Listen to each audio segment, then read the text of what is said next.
Hailing from the great cold state of Alaska, I am the Frozen Gamer, and welcome to Dads in Gaming, where I interview fellow dads who are not only gamers, but content creators. That content may or may not be gaming related, but every one of these gentlemen are passionate both about video games and being dads. Joining me today for the 7th Dads in Gaming is yet another very special guest. To both people on the East Coast and his children, he is known as Pop. To people in parts of the South, he is known as Coke. To people in the Midwest, he is known as Soter Pop, and to everyone else, he is simply known as Soter. He is a co-host of Out of the Darkness on YouTube. Mr. Soter, how are you doing today? I'm doing okay. It's kind of warm today up here in the great state of Minnesota, but you know, we get along, we garden, and then we try to go into our basements to cool down. Yeah. So what's the weather like right now? Earlier when I looked at it, it was about 67 degrees, which is... Oh, that sounds nice. It is, but for us, the last while, that's pretty warm. Yeah. Well, I mean, I'm very familiar with 67 feeling warm, but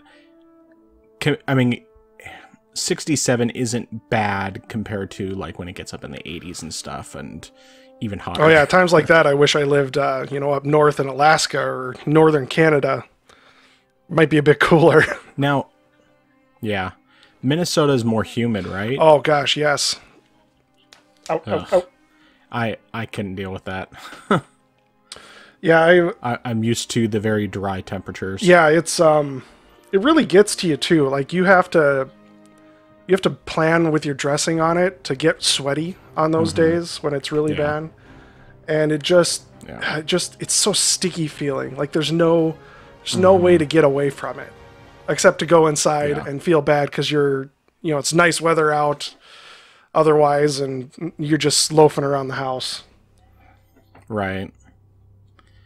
Yeah, I've only grown up in dry climates. Like where I live right now is the most humid it's been, but it's still very dry compared to like Midwest and East Coast and all that. And I went to the East Coast last year for my sister's wedding, and I was just dying because it was end of July, so it's super humid, super hot, or at least hot compared to what I'm used to. The heat was less the issue. It was more just the humidity. Yeah, it just doesn't leave you. Yeah. Like it can in a dry heat. It's awful. Oh. Yeah. Anyway, so before we get into the main part of the interview, what is it that you are currently playing or playing when you have the time anyway? It's a few different things, depending on the day and how I feel. I'll play some Minecraft. Right now, one of the members of a Discord I moderate started up Skyblock 3 server, so I'll play on there a little bit. For a little while there I ran my own server with all the mods. Then if I'm feeling more of in an RTS mood, I'll play something like Banished is one I like lately. And I'm getting an itch to play Halo again. So if I ever get into the first-person shooter mode, I think I'm going to pull the trigger on the Master Chief Collection and get that. There you go. Have you ever tried Destiny 2? No, I haven't. It kind of appealed to me because Bungie did it, right? And they're really good at the storytelling and stuff. But it came out, I think, around the time my first kid was on the way. And the missus had said, I really don't want you playing video games around them. And did that come out for 360 or the one that came after it? Well, the original Destiny came out for both 360, it came out for PC, 360, PS3, 360, PS4, and Xbox One. Okay. And then Destiny 2 came out for just PS4, Xbox One, and PC. Okay. Yeah, that would have probably been around the time when my kids started coming around and the missus was like, nah, I don't want you playing your violent video games around the kids. So I kind of gave up on the first-person shooter genre. Yeah. And probably one of the things, though, that did it for me in terms of not having much interest in Destiny was a buddy of mine who was really into the grinding and the World of Warcraft style games. Explained it to me as a WoW type game, and I didn't have any inclination to start something like that. So that probably got me to nah. I don't want to have to sit for hours just to do something. I just want to get into the story. I want to have some fun and not mindlessly grind a dungeon for hours on end. Yeah, it's nothing like that. Oh. I would say that there can be some more grindy aspects occasionally when it comes to doing certain quests, but for the most part, I wouldn't compare it to WoW. It's definitely not as in-depth as that. Destiny 1 probably was a little more, but Destiny 2 is not. The main thing is that Destiny 2 has, the great feel of the guns like you do in the Halo games, because, Bungie is great at that.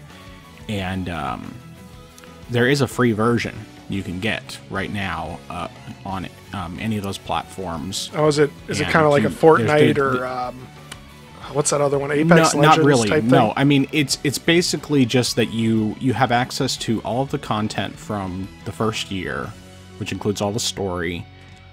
You also have access to competitive just PvP, player versus player stuff. You can do all strikes.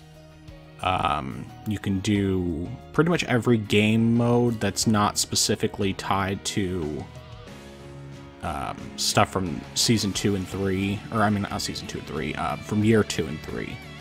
So, you can access every planet. Really, it's just some of the story stuff from the second and third year that you don't have access to on the free version. Okay, so it's kind of like we'll get you in the door so you can buy all the DLC type stuff.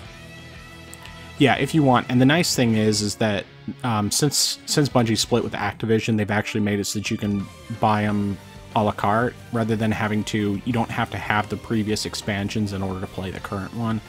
So if you wanted to, you could get the free version and then just buy Shadowkeep, which is the most recent main expansion. Well, actually, it is the recent expansion, and then you can play that. Or I'm not sure if you actually have to own Shadowkeep. You might be able to just buy the current season if you wanted to. I don't think you would want to, because Shadowkeep is really good. The current season is kind of meh, but there's still a lot you can do with just the free version. And like I said, it's on all three of those main platforms. You said seasons. Now, I don't know if this is part of the show or not, but you might have to explain seasons to me. I've heard it in the context of Fortnite with their season things, but I don't play Fortnite, and now I've heard seasons in two places. What exactly is a season?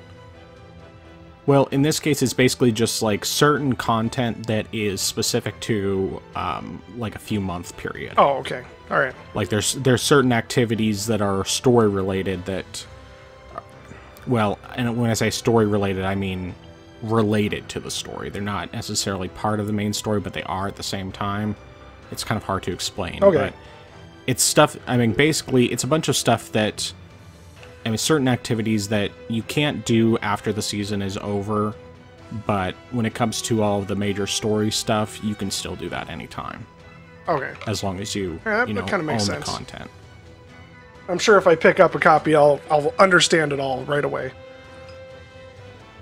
Yeah, there are definitely some things here and there where it takes a little bit to kind of figure out how things work, but they do a really good job bringing in new people, because I was not into MMOs or anything like that when I started playing the original Destiny, and I jumped into Destiny 2, I jumped into the original Destiny, and I was able to pick it up really easily, and that's coming from someone who, before that, was completely against playing a shooter on console, because I wanted a mouse and keyboard. Huh. But yeah. Anyway, I'm gonna stop trying to sell you on Destiny 2, because that's not really the focus of this. Dads and Gaming brought to you by Destiny 2 for Xbox One S5. I play on PC, but was there anything else you were playing? Or was that it? I recently replayed through Half-Life 1 and 2, and then did I finish episode 2? No, I haven't finished episode 2 yet. That kind of went by the wayside a few weeks ago. Actually, maybe more like a month or two ago now. My goodness, time flies when you're a dad. You blink and it's half the year's gone. And you're like, oh man, I really should play that game again. It's only been, oh my gosh, 2 months. Have you finished all of the episodes with Half-Life 2 before, or are you just replaying? I'm just replaying, yeah. So you have. I probably bought episode 2 shortly after it came out. And then every once in a while, you go through your Steam list and you're like, yeah, man, I haven't played this game in a while. I think I'm going to download it and then play it for a few weeks, and then you get bored or life happens and you don't want to get into it, it can, yeah, definitely. All right. Well, let's start getting into the actual interview questions. What is Out of the Darkness all about, specifically for those who are not already familiar with the channel? Out of the Darkness is a show that my buddy Q wanted to do. At the time, it didn't have a name. He would always been like, oh man, I really like to do a show, because he'd just like to get his head out there to talk about issues that are important to him, particularly black politics and the black culture, in particular how their culture deals with conservatives or view them. He wants to try to go, hey, look, we're not that different. We actually hold a lot of the same views. Why are you voting and aligning yourself with a party that has historically hated you, namely the Democrats? Or with an ideology like progressivism that doesn't actually help you guys, and a lot of their past proponents have not had your best interests at heart, like Margaret Sanger and Planned Parenthood, as an example off the top of my head. So for a long time, he had been talking about that, and then our buddy Nick Ricada of Lawsplaining started his YouTube channel, and that was kind of like the kick in the pants for him. So I told him, dude, you should do it. Like, just come on, I'll help you. Even if you need someone to help you with the engineering to do the streaming or the recording, I'd be happy to help you, buddy.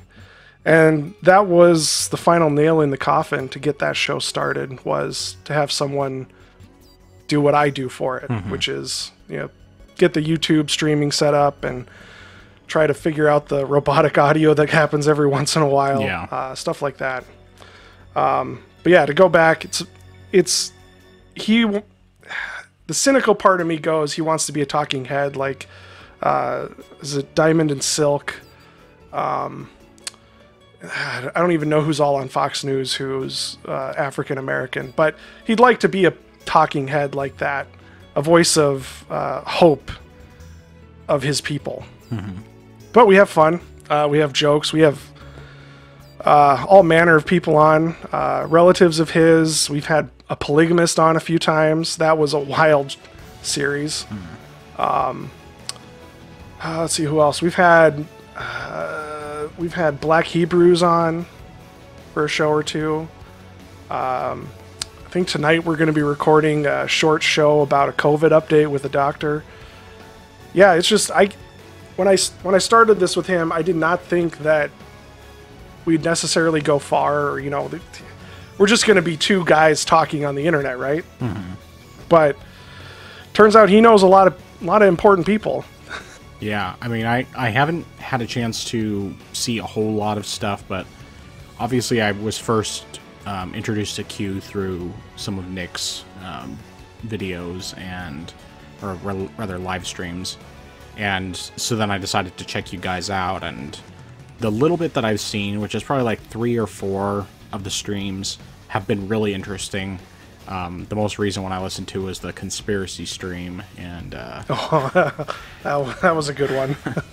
Definitely some interesting stuff there, and just Also thought-provoking. I really like being able to get somewhat different perspectives, and that's not to say necessarily that I disagree with you guys on much of anything, but it's still just, it's nice to see people that don't necessarily always say the same thing that everybody else says, I guess you could say. No, thanks. So how long has Out of the Darkness been going? That's a good question. I don't remember when we started, other than it was probably about this time last year. Okay. I think it was April or May we recorded our first episode. Oh, okay. You guys have done pretty well in that time. Yeah, it would have been around there. That's good. Yeah, it's some months it seems really slow. The growth of the subscription and the viewers come and go. It seems the topics and the guests, if they kind of agree with us, a lot of the time we don't get as many viewers. But if it's someone from the other side of the aisle or Nick, and our viewership and subscribership just goes through the ceiling for that week. Yeah. But yeah, the growth has been pretty good. In fact, we're coming up on 2,500 subscribers now. Very nice. And I look forward to it with trepidation, because we're going to have a slap contest when we hit 25. Assuming Governor Waltz does not lets us get within 6 feet of other people. Right. Before then. So we might have to push it off a little bit, but that'll just give me more time to work out and increase my upper body strength. You just have to put together montage videos for each of you training to prepare for it. Oh, that'd be a good idea. Yeah.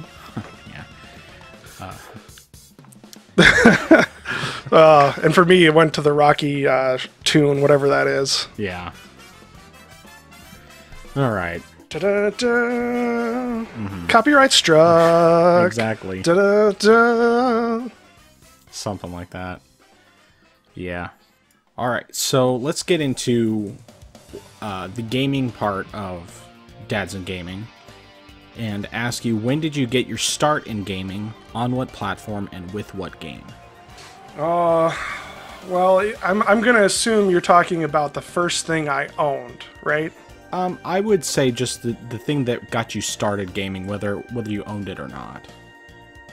Oh, okay. Well, I'd probably have to say it would be going over to buddies' houses and playing video games. There was one friend of mine who I'd go over quite a bit, and we'd play Sonic or Super Mario, or not Super Mario, Mario on the NES. Yeah, that was Super Mario. Would that be Super Mario? Yeah. Yeah. Sorry, my mind went to Super Mario would have been on the Super NES. So, excuse me, that probably got me going in terms of playing. My parents weren't that well off, so video game system was something I never enjoyed as a child, up until the time I bought my first system with paper route money, which was a Nintendo Game Boy. I think it was the Slim. It was whatever one they came out with that was the original Nintendo Pocket, yeah. And I bought Pokemon for it, because that was the craze at the time. All right. Was Pokemon. And I think I got Red. So I played that. I played the crap out of that. So that was fun. And then my parents found out that I was into Pokemon, and because it was a lot of demonic stuff, I had to throw everything away. Oh.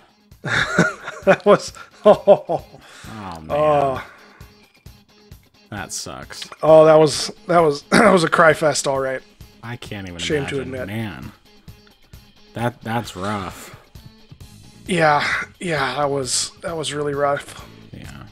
But yeah, that was my start. Was the classic Mario, Sonic, Pokemon. Then as I grew up a little bit longer, that same buddy whose house I would go to, he had bought a game. I have no idea where he got it. The game was called Hard War. From, I don't know, it had to have been in town, but it was from this little no-name company in the UK, and I was just taken away by it. It was a flight sim, sci-fi game. Had an economy. You could buy hangars, fly around. You could take contract kills. You could become a pirate. You'd be a trader. I think it was way ahead of its time in how it presented that to the player. And I was just hooked on flight games from then on. And that evolved into first-person shooters over time because the combat flight simulator kind of games just fell out. The market just seemed to go away. There wasn't anything new for the longest time up until I think Elite Dangerous was it that came out a few years ago. So that started me building my own computer again with the paper route money from my youth, and playing that every chance I got. Oh, that was a fun game. Oh man, I wonder if I still have it somewhere. Yeah, I've never heard of that. And I can't talk.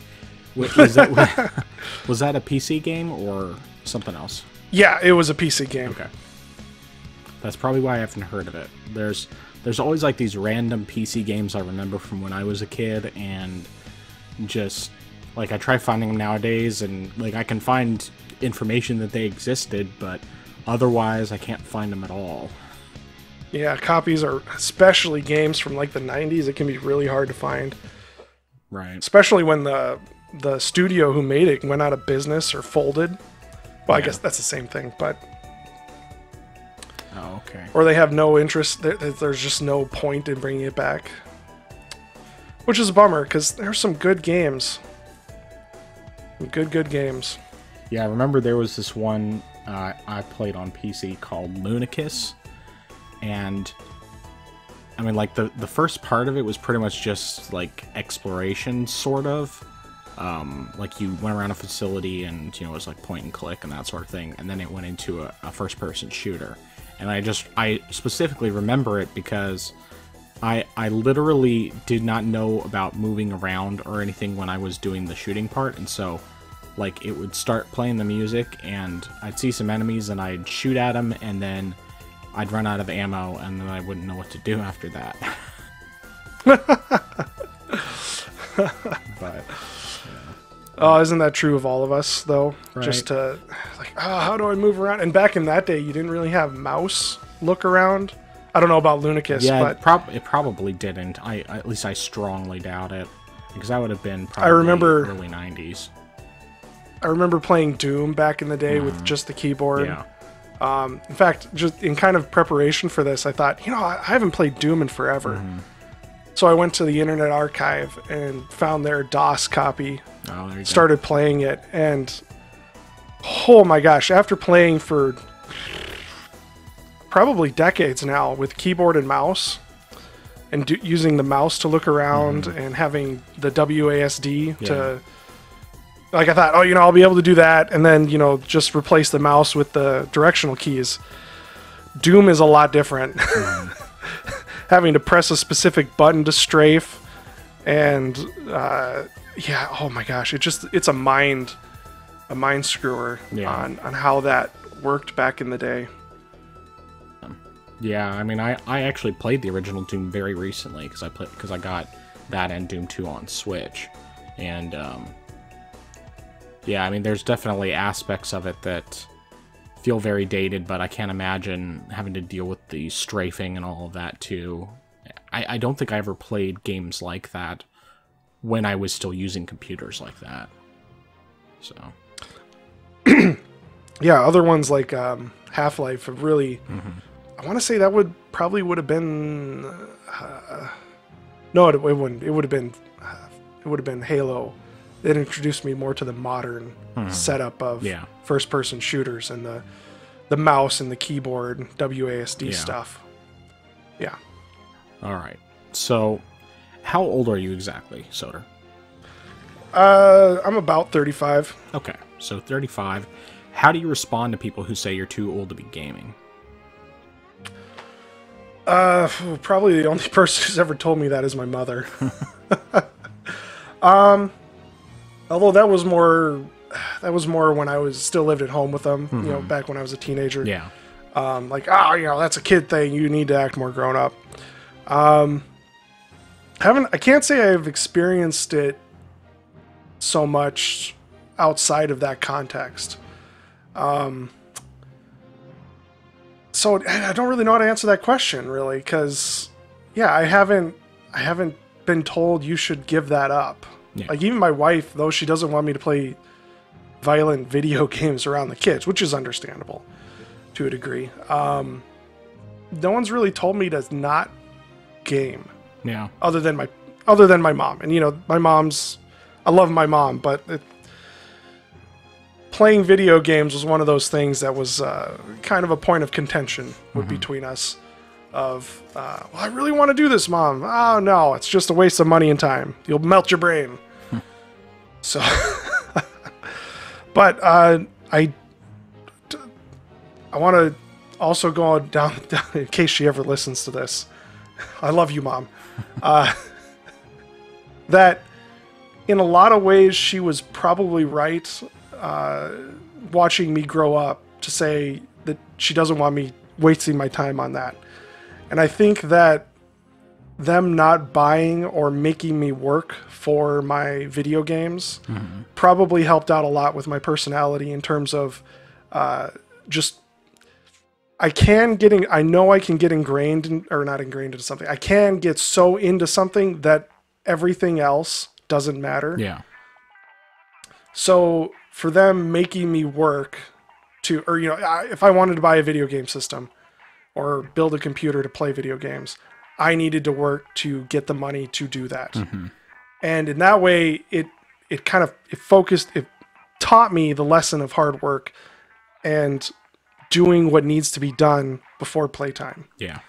And I want to say that's helped me out as an adult. I don't forgo all my other duties to my family just because I want to play a video game. Right. That comes after everyone's gone to bed and I can have a couple hours of my own time. Then I'll play a video game. Yeah.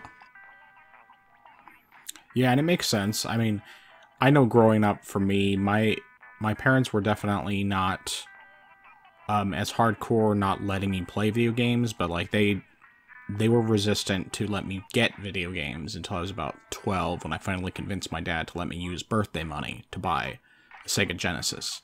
And before that, I mean, even after that, it was a very rare thing that my parents would buy me anything.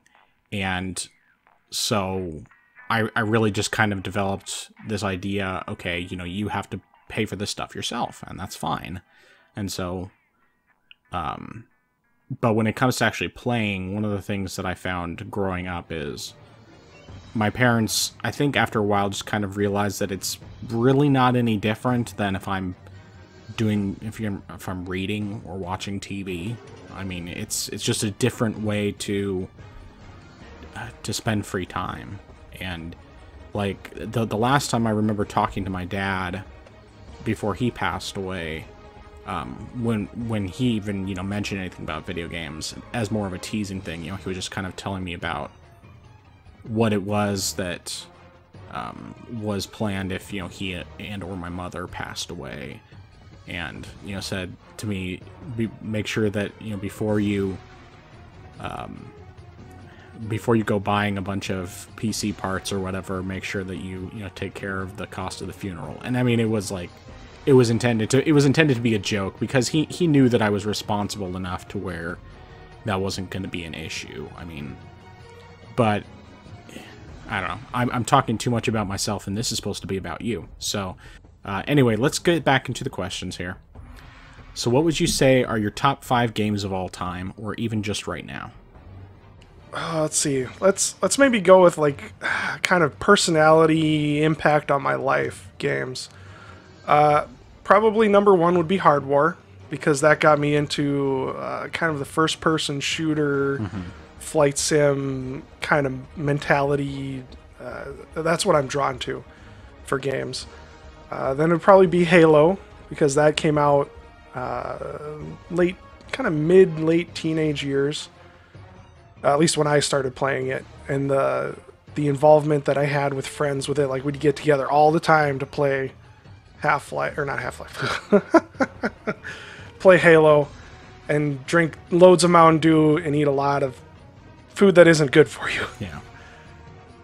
Probably up next would be the Free Space series. I'm going to say the series because it's kind of hard to do for me in my mind. Free Space 1 versus Free Space 2 because I had them at the same time, and they kind of held the same place in my mind. Because that got me into more programming and web development type stuff. Okay. Because when I'm a terrible 3D artist. I'm a terrible artist. But when I was trying to do things for those and hardware too, but that was a less extent. It was more involved with modding type of stuff in Free Space and Free Space 2. I wanted to show off my work, so I started developing websites, and I wanted it to be easy. And I just started playing with programming more than I started playing with the game and working on stuff for the game. See, that's how many is that now? Hardware, Halo, Free Space. We got 2 more. Gosh, I don't know if there's anything really beyond that. So I would say those are probably the most important in terms of like kind of how I got to where I was. Mm-hmm. And everything else is kind of like, well, it's in the genre, like Half-Life. I didn't get into Half-Life until well beyond it. I think I was probably moved out of my parents' house and dating my wife when I first started playing Half-Life. All right. Yeah, I'd say that, yeah. Just those 3, Fair enough. I'd say are the most important top 3. The top 3 of the top 5. Hey, that works. Well, what would you say is the most underrated game you've played? Probably Darwinia. I don't think I've ever seen that anywhere outside of a few times when it was on sale on Steam for a brief period. Mm-hmm. It's a very trippy real-time strategy game where you control kind of like these Tron sprites. In an 80s style computer game. Okay. Or not, the units are kind of like a Tron-y 80s style. Okay. But it's 3D. It's very trippy. I thought it was well executed. I think I probably played that for weeks on end without I need to play something else. That was one of the kind of few games where that's all I played until I finished it. Mm-hmm. Okay. Well, what would you say is your favorite game or game series? Probably for the amount of money that I put into it, probably Halo. There you go. In fact, when I got married, I joked to my wife that I just buy Xboxes to play Halo. I did have a few other games like Mirror's Edge and what else did I have? I had a couple party games, but for the majority of what the Xboxes were used for, it was Halo. And it's one of the reasons I built my first computer was Halo. Yeah. It was one of the first games that I bought when I built it. There you go. So yeah, I'd say Halo. I haven't played 5 yet because I don't have an Xbox One. Oh, it'll come to PC. I've played. Though. Oh, it will, or it did. Well, I'm sure it will, since all the other ones are on PC. Yeah, but that'll probably be 5 years down the road after it's had its run on Xbox, like the others. Well, but it's been out. It came out on Xbox, I think, 2015, right? Something like that. It's been that long? I think so. Holy cow! It's been a while. Ooh, man, I guess I'm really unplugged here. Jeez. Anyway, I haven't played 5, but I've played. I played 1 through 4. I have Reach and ODST. Mm-hmm. I haven't played any of the real-time strategies, funnily enough. Yeah. I don't know why those haven't appealed to me, but yeah, I'd say Halo is probably my favorite series. If I were to have to give you a reason, I would say it was because in high school, that's how I connected with a lot of other kids. Yeah. That's how I made a lot of friends, was at Halo LAN parties. Mm-hmm. just being able to hang out. I was a homeschooler, so Yeah. I didn't have that school time to be with friends. Yeah. Or, to kind of hang out between classes or lunch or recess, that kind of thing. So Halo gave me a way to socialize and have something in common with someone else. Yeah. Is there a game or game series that was completely off your radar but ended up being something you loved? Battlefield. No, not Battlefield. Battlezone. Battlezone. Battlezone. 1 and 2 were really good games, I thought. They were kind of a mix of an RTS and first-person shooter game. Okay. I played a bit. A friend of mine in high school turned me on to it, and we played it some at LAN parties. But it was kind of one of those games that was weird in both aspects. But it was good in a sci-fi story kind of way. It kind of delved into sci-fi. Well, it was sci-fi, but sci-fi conspiracy theory. Okay. Like, kind of the gist of the game was that the space program in the 1960s was to cover up this find of some sort of special metal that allowed you to do basically magic.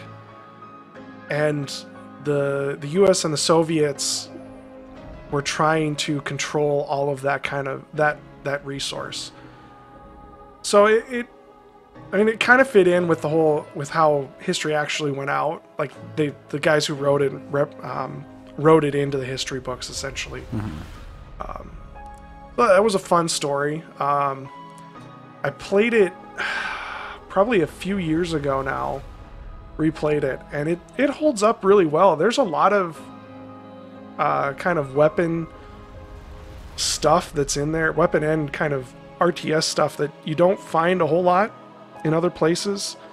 For instance, there's and I don't know why it keeps coming to mind now, but there's a weapon called the Blink, which lets you basically teleport somewhere else on the map. You'd have to switch away from it, so that was kind of its Achilles heel of sorts, but you could point your cursor somewhere else and you would instantly teleport there. So it was handy for getting to places on the map that were hard or impossible to get to. Yeah. But or kind of hop around when you're fighting. You don't really see that elsewhere. Probably the closest thing maybe to it would be ender pearls in Minecraft. But that doesn't quite have the same idea behind it. Yeah. I think. So that's something that isn't really explored elsewhere, which I thought was a concept that other games could do really well, especially the sci-fi type ones, where you could just instantly be somewhere else or fling yourself, stupidly high up in the air because of it. Yeah. And to get an advantage or to just get away. Yeah, it sounds kind of like some stuff from Destiny 2, additional plug. Oh, you're really selling me here. Look, I mean, just there, there's powers and stuff in there, and it's a lot of fun. That's all I'm going to say. I just keep thinking back to it, but I haven't played anything past the first Halo, so Destiny 2 is more my, Destiny in general is more my experience with Bungie. So when you are not recording the various videos, the live streams, etc. for Out of the Darkness, what do you do for a living? I'm in the IT field. I do and a bit of software development of sorts on the side. In a lot of ways, I'm kind of like that guy from the IT crowd. I forget the character's name off the top of my head. Moss. Is that who you're thinking of? Because there's Moss and there's no, Roy. I think Roy. Yeah. Roy's the I wouldn't say I'm a slacker guy? like Roy. Yeah. Okay. But yeah, the Irish guy. Yep. In the have you tried turning it off and on again? Exactly. That's a lot of my job when I deal with people. Is come on, just the problem you're having could be fixed by just turning it off and then turning it back on again. Did you do that? well, yeah, I did that. And then find out 10 minutes later in the call that they hadn't done that. And then they did that and everything worked just fine. Yep. Uh, That was a great show. no, by the way. which, the job, not particularly this job, but me getting into the IT field was because of video games. Because going back to the modding in hardware and free space was me wanting to be able to do my websites without having to create a bunch of HTML for every single thing that I was making. Yeah. So that got into programming a bit and development there, which led into trying to make my machine run better, which led into, well, my gosh, I really don't want to do what my dad does for a job, which is plumbing. Yeah. I think I'm going to get into a computer field. Yeah. Because that's the only skill I ever really worked on as a kid. Like I didn't really apprentice for anything with him, and I didn't apprentice for like an electrician or a carpenter or anything like that. I didn't put my money into tools. I put my money into building computers for myself. So it's like, well, that's the skill I have. Man, if I want to get up and grow, if I want to grow up, move out of my parents' house, that's the skill I'm going to have to exploit to make a living. Because I can't, like I'm almost graduated from high school and I don't have anything else to follow up on or to go down. This is what I got to do. So now, if I were to go back, I'd tell myself, no, just you can lay off that computer this round. Go buy some tools and work for your dad or an electrician or a carpenter or something. You're gonna make a ton more money, and you're gonna be able to enjoy your video games a little more because you're gonna really want to be on a computer after a whole day of swinging a hammer. I bet. Well, we do what we do, and I mean, obviously, you still get at least some time to game here and there. So.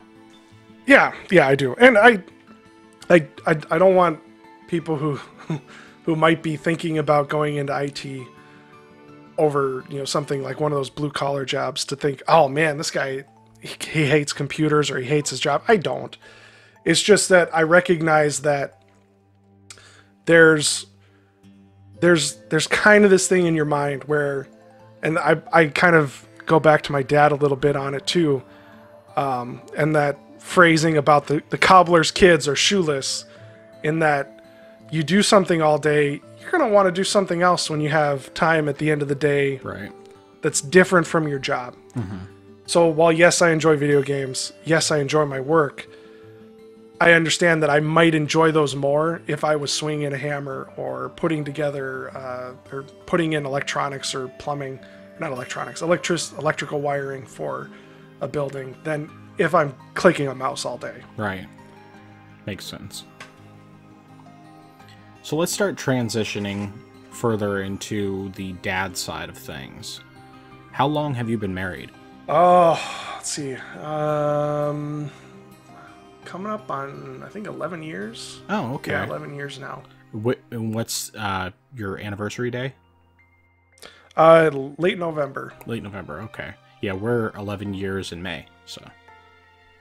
Oh, congratulations. Yeah, same to you. You're past that 7-year hump. Yeah. We never really had the 7-year hump. I mean, it's like I don't know, things were never really all that hard for us in terms of our marriage itself, probably in terms of like some of the general life circumstances, but that's something else entirely. Oh, I'd agree with that too. I wouldn't say we were like, oh my gosh, I hate your guts, I want out of this thing. No. And then, year 8 is like, well, I love you, let's stay married forever. Right. But I could definitely tell that there was this, at 7 years, it was kind of this, there was a different feeling then. Like it wasn't like the movie The 7-Year Itch, but there was something there, at least in my mind. There was something in the back, or kind of colored things. I don't really know how to describe it. I think it might just be kind of... I could tell a difference. Yeah. I mean, I think it might be kind of a thing where, like, we start to recognize that things are very familiar and potentially feel a little bored, but not like we're bored of our spouse necessarily, just more tired of the same routine. I don't know, maybe. Yeah, that might be a good way to put it. But even then, like, I don't even think of it necessarily, at least myself, in terms of that's how I feel about marriage, just more that's how I feel about life in general. So. Yeah. But yeah. Okay, so anyway. How long have you been a dad? It's coming up on 9 years now. All right. Yeah, we went into marriage with the understanding that we wanted a family. Mm-hmm. And the only reason we didn't start sooner was we wanted to get her college debts paid off before we had a kid. And it wasn't much, so it didn't take us long to pay off. But yeah, it was... I remember that summer when we were like, all right, we got this paid off. All right, let's start having a family. And it was a kind of a weird feeling to go from where we know this is what we're wanting to do, right? But like oh my gosh, we're actually going to be adults now, right? Mm-hmm. Like we're going to have to start, you know, we hadn't, we didn't know if we were pregnant yet, but trying to get pregnant and knowing in possibly 9 months from now, we can't go out and party. We can't go to a friend's house and stay up late. We're going to have this little human who's dependent upon us for absolutely everything. Was a weird feeling. Mm-hmm. It was a weird feeling. And then it was even weirder when they actually came, because then then you're like, oh, they sleep all the time. We actually could go spend some time with friends. Right. Yeah, they sleep all the time when you're awake, and then are awake all the time when you're going to sleep. Well, I'm kind of thankful in that regard, because part of our, not a prenup, but how we went into our dating and then marriage relationship was, we were going to try to do our lives so that the wife was going to be at home with the kids. Mm-hmm. And part of that was, if they were waking up in the middle of the night to feed, she was going to be the one who was going to be feeding them. Yeah. Because we were also going to be doing breastfeeding too. Mm-hmm. So I didn't have that, I don't know, the joke, if you will, of the braggart dad. Yeah. Who's waking up in the middle of the night to rock the baby and feed him and then be haggard at work the next day. Yeah. I didn't have that a whole lot, because if I was awake, it was because the baby just wouldn't stop crying for whatever reason. But I wasn't the one who had to be out of bed to try to calm them down or feed them. That was my wife's job, because she was going to be at home all day and could take a nap in the middle of the day, whereas I was going to be at work and couldn't close my office door and and take a nap at work. So so that part didn't change a whole lot in my life. Yeah. Yeah, it was pretty much the same for us.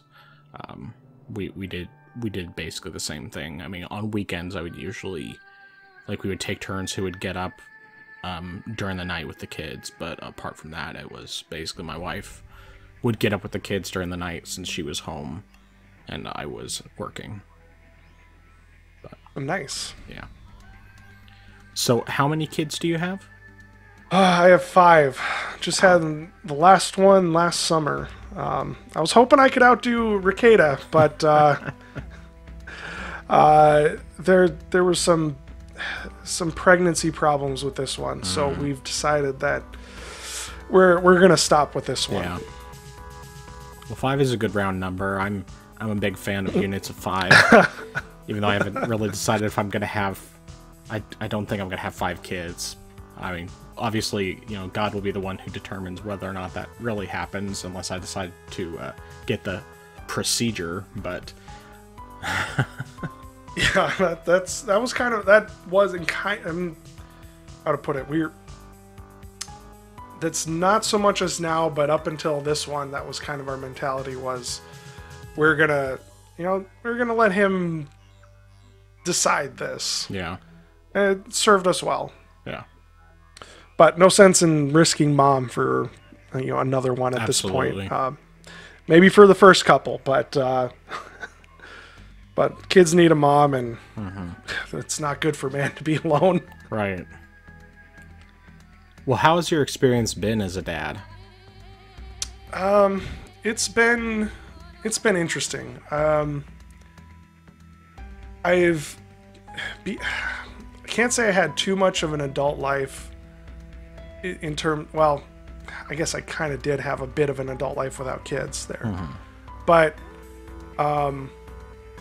it really gets you to kind of focus on your own flaws. Yeah. Like, I've always known I've had something of an anger problem. I can, especially with the people you know, right? Like growing up, my siblings, I could get really angry with them really quickly. People I know, even friends, you didn't mean to hurt me, but you get home and your sibling eats the last donut and you're like, I'm going to choke you. I don't know why that is. Yeah. When it seems to be the people you love the most, you're the most hard on. And I'm not sure if that's just something that's wrong with humanity or what, but I know that about myself, and I try to deal with it. Yeah. Try not to lose my temper at slights like I wouldn't with other people. And kids, whew, man, they can really push your buttons sometimes. Right. They're loud. They don't listen to you a lot of, like, they're playing something, they can't hear you. And I see that, and I see myself when I was their age and how I disobeyed my parents a lot of the time. And it's, on one hand, as the adult, as the parent, you're like, I need to teach you a lesson. I need to pound it into your head that this is not how you're supposed to act. All the while knowing that's exactly what I did when I was their age. Yeah. So trying to balance the recognizing your own faults and not go down the road of judge how you want to be judged, or that's the basic idea. Yeah. I think of what Jesus taught. Or judge not lest you be judged. Or however that was. Point being is recognizing in yourself your own flaws and trying to bring about good behavior in your children while recognizing your own faults. And that's a really, really tough road to travel sometimes. Especially, like, for me, when it comes to focusing on a task, blanking out everything in between. Because while what worked for me and my may have worked for my parents and me may not work in my son or my daughters. Right. So trying to experiment with that and not breaking them for all eternity is a really tough job as a parent. And it's something that I think helps people grow and grow up, is to have someone to be in charge of, like a child. Yeah. Yeah, I do see some of my adult friends who haven't had kids, and I go, what on earth is going on with you? Like, if you just had someone you're in charge of, your life would be far, far different than what it is. Right. But, they don't, and they have their reasons for it. But it changes you. Yeah. Changes you in weird ways. Very weird ways. What's the most surprising thing you've learned in parenting?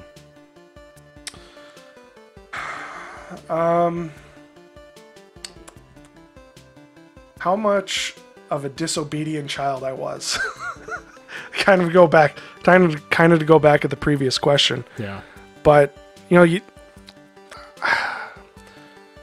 I kind of knew I was a disobedient child, and not, I didn't always listen to my parents.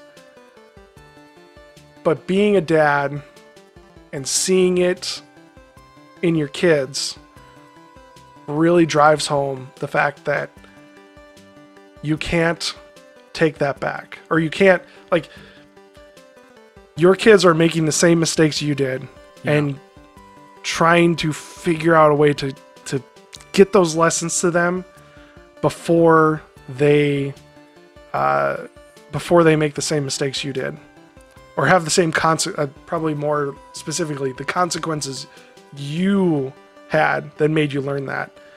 I think that answers your question. Did I go off topic there a bit? No. Okay, all right. It's seeing my son growing up, and him kind of as a case in point. The other day we went on a walk, and every time we've gone on this walk, which is by a ditch near our house, we've told him, just be careful. You don't want to get wet. It's windy. It's springtime. You're going to be cold, and we're going to have to walk home, and you're just going to have to deal with it all the way home. Well, this particular day, he fell into the ditch, and he got soaking wet. And we're, I think, 3/4 of a mile from home, and it's a long walk home. Yeah. And it's just like, I kept telling you, buddy. I kept telling you, you should have listened to me. And all the while, I'm thinking of all the times my parents told me to not do something or to think things through, and I didn't. And I paid for it. And now my son is learning that lesson firsthand. And if only he had listened to me, he wouldn't be sopping wet on a cold spring day, half 3/4 of a mile from home. And now he's sopping wet, and I'm trying to figure out, okay, how do we get this guy home without freezing to death? Right. Yeah, it's kids. My current struggle with my 2-year-old son is he's just been terrible about eating his dinner, and he'll just constantly fight me on it. And the policy that we've taken with our kids, at least after the first one, has been you eat what you're given or you don't eat. And if you don't eat a good dinner, you don't get a bedtime snack, because we typically give the boys bedtime snacks so they'll sleep in later. But yeah, it's like keep trying to help them understand, hey, if you're hungry, you eat what you're given, especially because it's good food that I know you like. You're just being stubborn. Yeah, we took a very similar approach with our first few children, but now with number 4. Number 5's too young for that kind of thing, but number 4 is a girl, and by the time you get to number 4, you're kind of like, well, we've tried all our tricks, and we know they're just going to do what they're going to do. So, yeah, she won't eat supper, or she won't eat all of it, and then come bedtime, she wants a cheese stick before she goes to bed. And we're like, okay, fine. Have a cheese stick, go to bed. It's really weird how that works out with your kids. First two, yeah. Are like, yeah, first one is like, oh my gosh, we're so worried about them. Here's how they need to do things. Here's how we need to treat their mealtime. The second one comes, and you're kind of like, you're applying a lot of the same tricks, and they might be a different personality. You might have to shift a little bit, but like they kind of follow the same rules in a lot of ways. Number 3, it's like, okay, all right, we're starting to lax a bit because we found out if they're not going to do it, they're not going to do it, right? So then the third one kind of takes that to an extreme. Number 4, yeah, she doesn't walk all over us and everything, but there's some things where we're just like, we don't want to fight this. Yeah. I want you in bed, not screaming your head off when it's bedtime. Yeah. Because you're hungry, or you just want a cheese stick before bed. So, I remember those first two when it came to bedtime. It's like, well, you didn't eat all your supper. No bedtime snack. You were full. You told me you were full. So now it's like, just get a cheese stick, go to bed. Just go to bed. Yeah, I mean, we'll see what happens going forward, but at least for right now, I look at it as he's 2. He's going through that phase. And, my older son went through the same thing when he was 2. And he's gotten a lot better now about actually eating. And, they understand how things work. But I feel like for us, because our tendency is to be more lax, and we were really lax with our first, that it's just sometimes it's better to be a little more strict on that front so that they'll actually eat more of what we're giving them, and we're not always making them extra things. Especially because most of the time it's stuff that they would actually like if they would eat it. Because I know that they like certain things. But anyway. It's just they're not hungry now. Right. Yeah. Yeah. Anyway. Keep going off. All right. So how would you compare raising girls to raising boys? That would kind of depend on which one we're talking about. In some ways, I'm not. I find myself more protective of my eldest daughter than my eldest son. Yeah. At least in terms of like, oh, you're hurt, like you've scraped your knee or whatever. Like I find myself more prone to go, oh, well, let's get a Band-Aid on it, let's get it cleaned up. Oh, you poor thing. Versus my son's like, well, you shouldn't have been doing that. Kind of like falling in the water. It's like, well, I've told you time and time again, don't be jumping over the water. You're going to fall in sometime, get sopping wet. It's cold out, and it's going to long walk home, and you're just going to have to deal with it. Whereas if it was my daughter's like, oh, you weren't listening to me, but oh, here's my coat. Which is, I try to treat them as equal as possible, but I keep finding myself doing stuff like that. Yeah. And I don't know if it's like how I was raised type of thing, or if it's a biological function that deals with males versus females. I kind of go towards it's the biological thing, because it's more of like I feel, and I think it's more of like an instinctual kind of thing, which we see in other aspects of society in public discourse and in politics. Yeah. So there's that.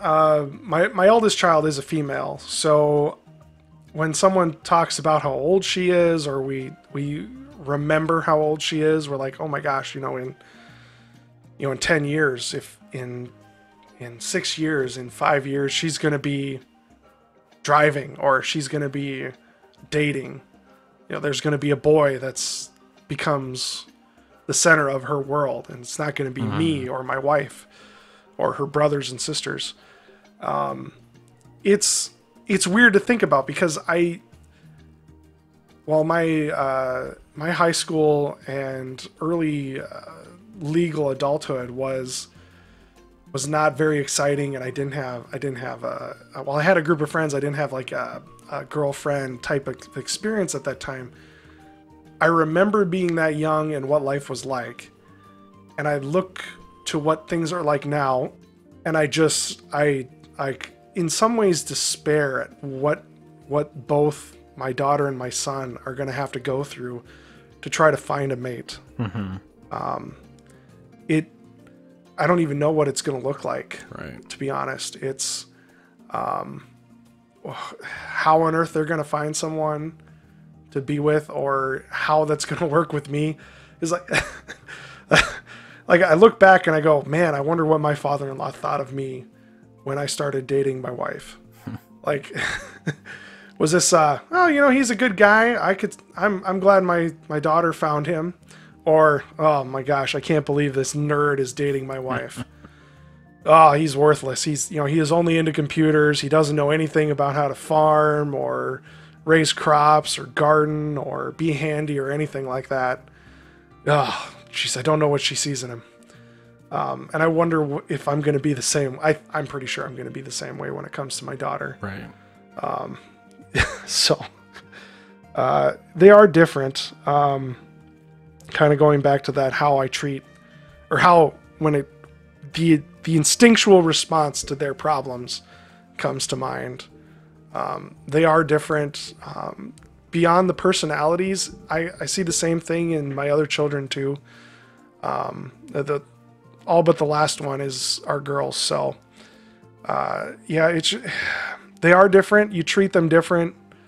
I would almost think you're a monster if you don't, because girls are the weaker sex in general. Yeah. I don't know why. I don't want someone to crucify me for those. That males and females are different, but they are. We treat them differently, both personally and in the law. And when it comes to your children, it manifests itself in different ways. And if you think on it, you'll see it.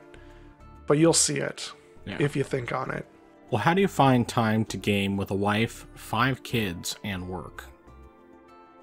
Well, I think I hinted at it before. Everyone's in bed, and if I have some energy left, that's when I play. With 5 kids, and a baby being born last year, the wife goes to bed a lot earlier than she did before. So, since I seem to be able to operate on a bit less sleep than her, or, well, I'm not the one woken up in the middle of the night by a baby anyway. Yeah. I use about 2 or 3 hours, depending on the night, after she goes to bed to play, either in gaming or just shooting the breeze with buddies on Discord or Facebook. So that's when I find the time to do it. Or a rainy day or a snow day in the middle of the winter when we're snowed in. I'll fire up one of my consoles or go down to my computer and play a game. And if the kids are around, it's not a violent video game, but it's something like Minecraft or a Zelda.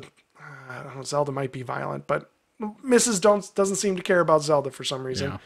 Maybe because it's swords and a medieval feeling game. And then they'll watch me, or if they're not there, I'll be playing something like Half-Life or Halo or something like that. Yeah. So that's when I find time, is when I'm snowed in or everyone's asleep. Yeah. Now, what tips would you give to people who are struggling to find the time to game with everything else going on? I think I might have to echo my buddy Nick. I did listen to your interview with him and say, make time when you can.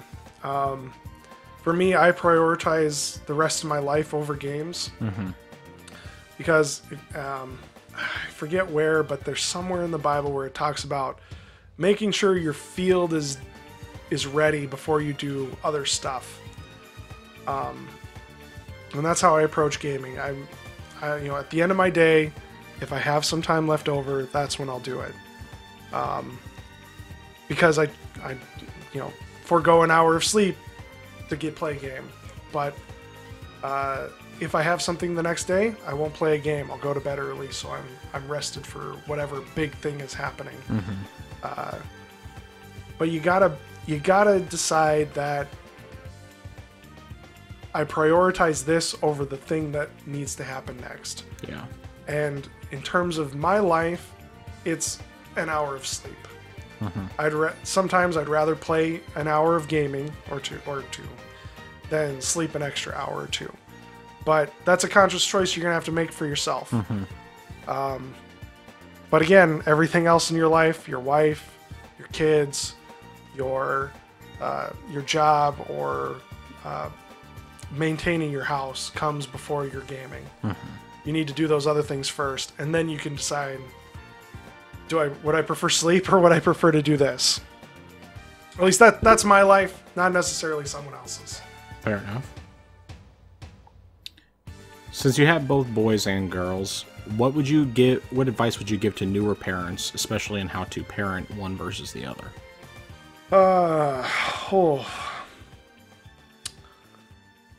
In terms of my son, he's still young. So he's kind of at that weird age for me anyway, where he's there, but he's not, I don't know if he's going to remember the things that I teach him now, other than in this kind of vague, this is just how everything's always been done, right? Probably though, I'd say be consistent in what you're doing. Right. Like, try to not be try to not hand out punishments too tough and for arbitrary reasons.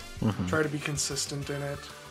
At least for my boy, to have a plan every day in terms of what needs to be done.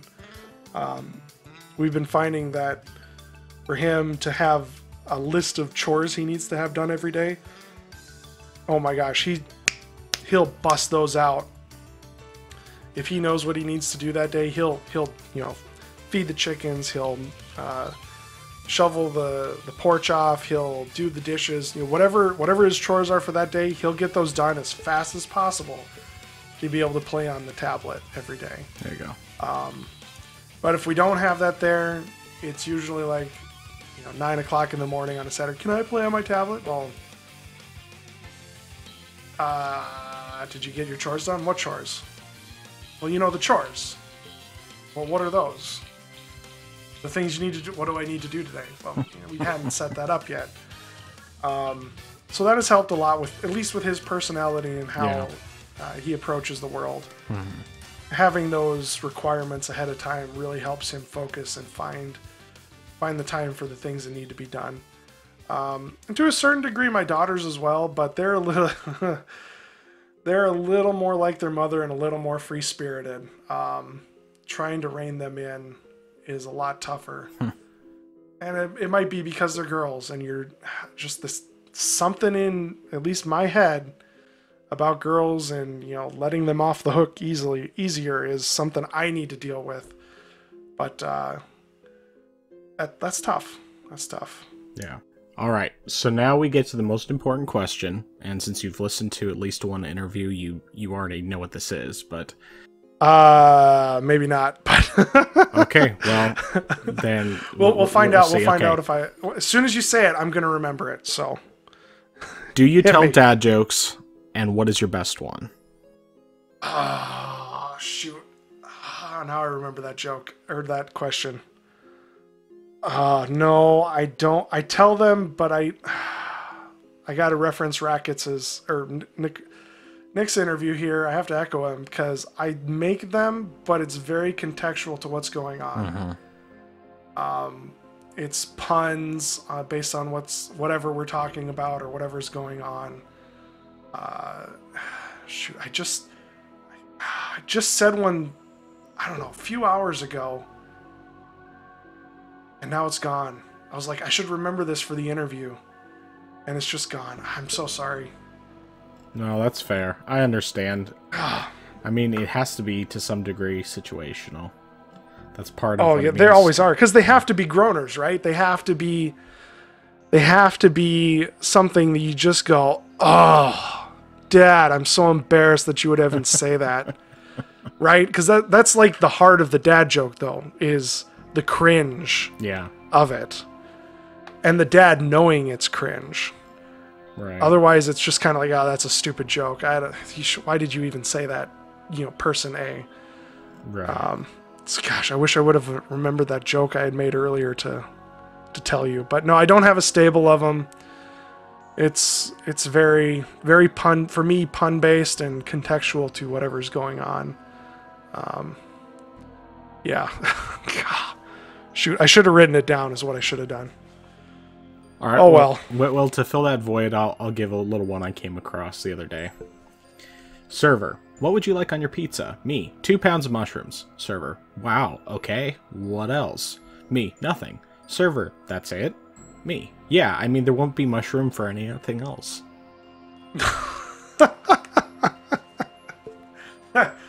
I'm laughing at myself because I should have seen the mushroom coming. Should have seen it. Yeah. Oh. Oh my goodness. I'm gonna have to try to remember that mushroom part, the mushroom pun there. Yeah. Next time we make pizza. Yeah. There you go. Well, thanks for that. All right. Well, before we close out, do you have any final thoughts? For the single guys out there, you gotta just, again, this is coming from my own experiences in dealing with women, is you should be upfront with them about wanting a family. And I think your goal should be a family, because then you're going to get a good female out of that. Right. So be upfront about it. You know, maybe not the first date, maybe not the second, but you know, you don't want to spend a lot of time on a woman if you're not going down the same road, right? Like, I've seen guys who date for several years and then nothing happens. You know, they end up breaking up, and then the next girl, they waste more time on. And I know they want a family, but it doesn't seem, I don't know everything they talk about, but it doesn't seem to be like a priority for them because they're dating forever. Say be upfront about it as much as you can, because if the girl wants a family, you're going to not waste your time, years in fact, on the relationship. You're going to find a better woman who wants a family than one who doesn't, I would say in general. Getting a family is a tough road, but it pays dividends in terms of your happiness. Mm-hmm. I can't tell you the number of times I've come home from work and my kids are just waiting for me to come home, and they shout, "Daddy, you're home. Oh, welcome back. We love you." It just makes a terrible day mean nothing anymore. Mm-hmm. To hear them, you know, want to come up and hug me and spend time with me at the end of a long day at the office. Yeah. You have that companionship in your wife that you, as a single guy, I was alone. Granted, I might not be like a lot of other guys. I wanted to have a wife and family, but even still, there was a period of time where I was just alone. I just wanted someone there. And you don't get, even if you fill it with friends and going to the bar and having fun, it isn't the same as to come home to someone who is going to be there. Right. So there's just something different. Like, when I first got married to my wife, there was something different. I don't know how to put it into words, other than that coming home to someone who was there was far different than coming home and knowing my girlfriend was going to come over in a couple hours to watch a movie or for us to go out on a date later that evening. Mm-hmm. You know, it's a different kind of relationship, and you're not going to get it from a roommate. You're not going to get it from a living girlfriend. The only way you're going to get this I matter to someone is with a wife and children. Mm-hmm. So for those guys out there who are trying to find a girl or they're dating someone, make sure that, you know, soon, I would hope, break that conversation with your girlfriend. Or if you're looking for a gal, break that on the first couple dates, because again, you don't want to waste your time on it. Time is fleeting. Women have a very limited window on when they can have children, especially healthy children. You're going to want to get that window closed and sealed with children before it's too late. So don't waste your time on it. Find a good woman, lock her down. I mean, as long as you're upfront about wanting a family, you don't need to date for multiple years. You could date like me and my wife. We were only dating about 6 months before I popped the question. And the only reason I waited that long was because I was saving up for a ring. Otherwise, it would have been a lot sooner if I had decided that, you know, I should put away money right now for a ring that I might need someday, versus, oh, I'll wait till I'm dating and I decide I want to marry this gal. Then I'll start saving up. But yeah, that's really the only reason we waited as long to get married, is because of that.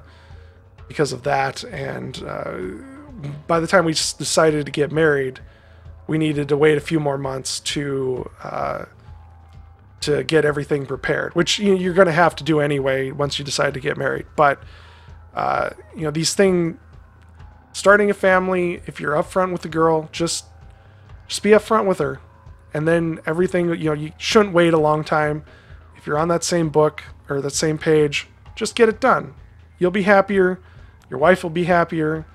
You'll have kids sooner than you imagine. And you'll be able to come home too and have a couple of Rugrats shout, "Daddy!" when you're home. And you will go from, "I've had a terrible day," to, "Oh man, what was I even worried about?" Right. And I think I've said the same thing multiple times there trying to explain it. No, it's great.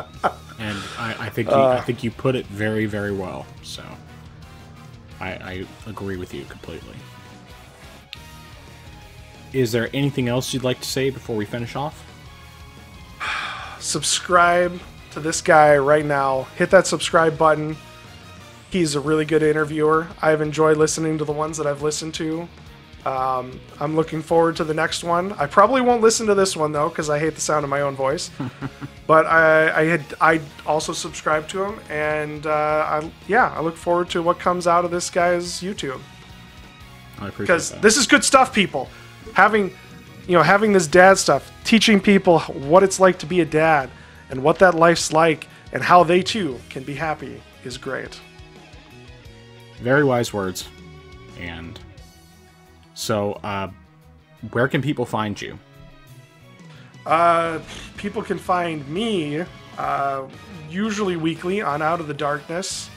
I don't think we have a vanity URL with YouTube yet, but just look for Out of the Darkness on YouTube. You can find us there.